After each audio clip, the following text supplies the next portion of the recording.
சென்னை கிண்டி ராஜ்பவனில் ஆளுநர் R N ரவியுடன் சபாநாயகர் அப்பாவு சந்தித்து பேசியிருக்கிறார். சட்டப்பேரவை கூட்டத்தொடர் வரும் 6ஆம் தேதி தொடங்க உள்ள நிலையில் ஆளுநருடன் சபாநாயகர் அப்பாவு சந்தித்திருக்கிறார்.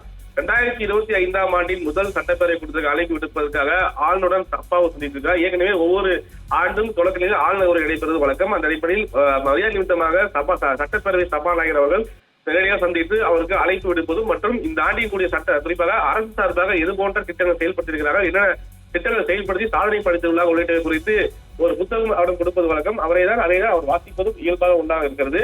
ஆனால் கடந்த காலங்களில் சட்டப்பேரவையில் அவர் வாசிக்கும் போது சில வார்த்தைகளை விடுபட்டு வாசித்தது பெரும் சர்ச்சை ஏற்படுத்துவது பார்க்க முடியுது.